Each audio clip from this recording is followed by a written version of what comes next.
Good morning, Representative Wind here. Today is Tuesday, August 29th, 2023.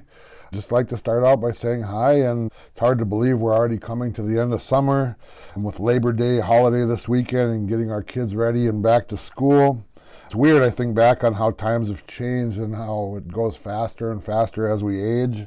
As a kid, I can remember a million adventures in one day, and now it seems like the days and the weeks and the months just blink on by. And weirdly, in my household, my baby girl is going into her junior year this year, and all I can say is time flies. And please remember to take time and make time for those that you love as the time blinks by faster and faster. And as we hit the fall season here, keep our harvesters in mind. They're out on the wild rice lakes, getting that very, very precious wild rice, and then also with fall fishing coming soon, keep them in your thoughts and prayers as well. I'd like to start by recapping some recent events and activities that we've had. Back at the end of July, on July 30th, at the Shabashkung Park, we had a great time with over 400 community members coming through. It was an awesome day. Very fun day to see everyone having fun. We had a delicious meal provided by Famous Dave's. We had popcorn and snow cones and treats. We had a basketball contest, a hand drum contest, volleyball tournament, beanbag toss, cooking contest for the best mac and potato salad. Congratulations to all the winners, and a huge thank you to each and every one that participated, as well as those that kind of headed up each individual event. The slip and slide and the water spout that we had made was a very popular spot for the kids, and I even got a chance to sneak down the water slide and get some dish soap in my eyes as we were having fun throughout the day.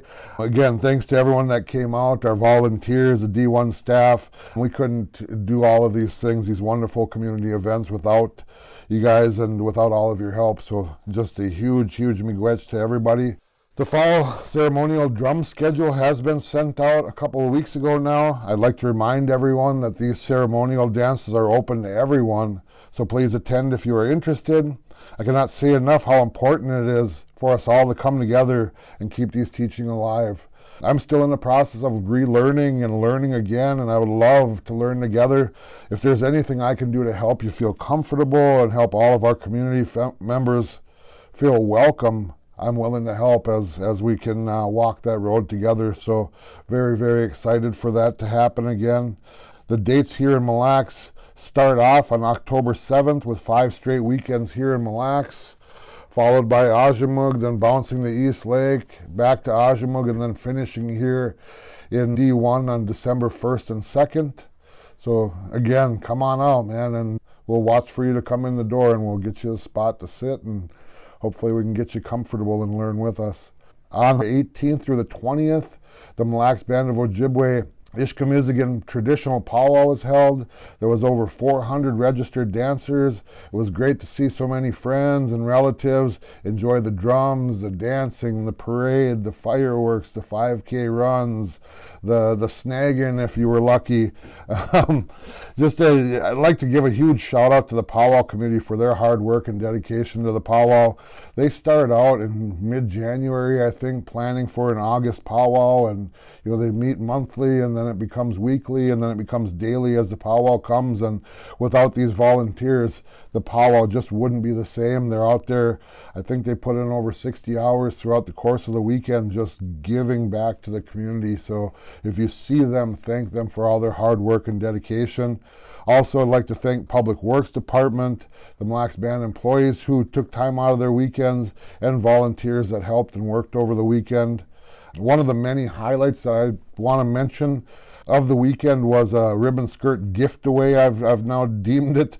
On Thursday morning, I did a Facebook post, and it was really about one of the most and happiest times that I've had at a powwow, and it was during a ribbon skirt giveaway that we did. Thursday morning, I did a Facebook post looking for people to volunteer or to donate ribbon skirts. From Thursday morning to Saturday at about 10 o'clock, over 50 skirts were donated. And the special was really cool because the way that we orchestrated it was whoever donated it came out into the arena, and whoever was there without a ribbon skirt or didn't have any experience dancing, danced a couple specials. So they danced one special, and the people that were gifting it or donating the ribbon skirt got to pick their individual. And the second song of the special was those people dancing together. And the whole intent was to really share the beauty and the wonderful culture that we have here at the Mille Lacs Band. And can't say enough how grateful I am to the community that I live in and the people that donated so generously and shared their gifts with those in attendance. So thank you guys again. Over 50 of you did that, so thank you. In other news, last week on August 22nd, I attended the ribbon cutting / open house events for Red Willow Estates. Red Willow Estates is a 30-income, low-income workforce housing development that was recently done by MLCV in Onamia. Beautiful, beautiful facility, beautiful asset to our communities. And also the Onamia Child Care Center. It's got a capacity of, I believe, 68 kids. Just thinking about these two wonderful assets, you know, our children and stable housings are two of the most important things that we'll have in our lives. And this is just a couple examples of Mille Lacs Band of Ojibwe's commitment to our communities. Shout out here to Mille Lacs Corporate Ventures, High Tech, everybody that put in time and work into these wonderful assets for our community. In band assembly updates or announcements, of course, we're doing a lot of work here in legislative. Seems like we've been working on cannabis code now for a ton of time. We were able to reach compromise with the chief executive regarding the appropriation bill for the cannabis operation here in D1. So that should be starting here soon. I know they're really working on that, and the intent is to have that thing up and running here within the year and not waste the fall season here. Regarding cannabis code and that legislation, we completed our first run through, and now I've reached out to the band's external lawyers. Zients and Chestnut are very experienced in the legalization of cannabis in Indian country and have provided very valuable feedback on this very important statute. We're currently going over that feedback, and hopefully we'll have another draft piece of legislation very soon. One of the big pieces of the cannabis code here is that community input was at an all-time high with nearly 60 public comments. So as we go through and refine what that cannabis code will look like, please know that your input was very important and a huge part of what we're writing and how we're trying to build and mold that code for what the community really wants and needs. We also had another one. It was Act 50-23. It was amendment to Title 17. It intended to put our miners' trust agreement in statute. Specifically, we started working on this because of the hardship withdrawal process. Act 50-23 was passed on August 2nd, vetoed on August 9th. There was a compromise hearing on August 14th. We had another scheduled compromise hearing. Unfortunately, the chief was unable to attend, and sadly that this act is set to expire on September 3rd, which is this Sunday. If we're not able to reach a compromise, then I guess we go back to, the miners' trust agreement that is there. We've also had Act 51-23, that was Title VI. It was amending the Personnel Policy Manual. Again, that was passed on August 2nd, vetoed August 9th, compromise on August 14th. Compromise hearing was scheduled with the chief. Unfortunately, she wasn't able to be in attendance, and again, this one's set to expire September 3rd. This one's very important because of its ramifications and the state's ramifications of legalizing marijuana within the state. When working with the Commissioners of Administration, HR, and the Office of Solicitor General, we came up with some language within the policy manual that would allow HR to come up with some safety-sensitive positions, as well as a bunch of work that HR wanted done to the policy to make it better and easier for them to work. Unfortunately, again, we have a very limited time to get this done, so hopefully we'll receive those amendments needed to pass these.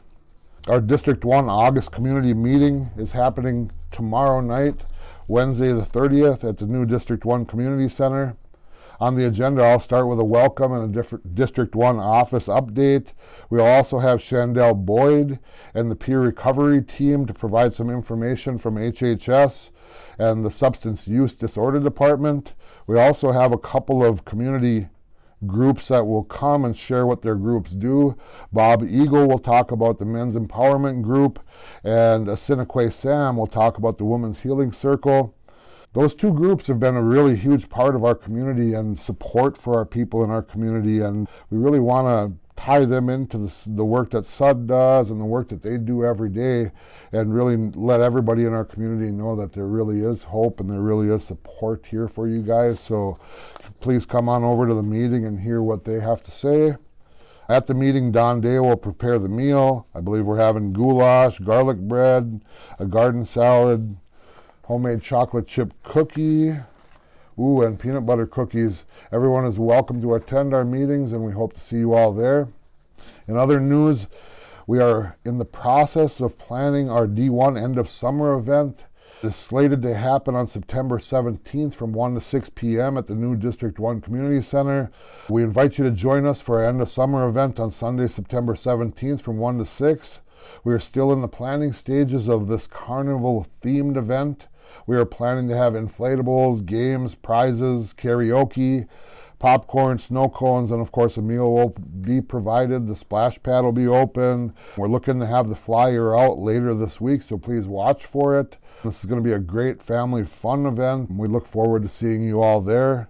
And as always, please feel free to call me directly, 320-630-1428, if you'd like to talk or have any questions or concerns or ideas on legislation that we should be working on.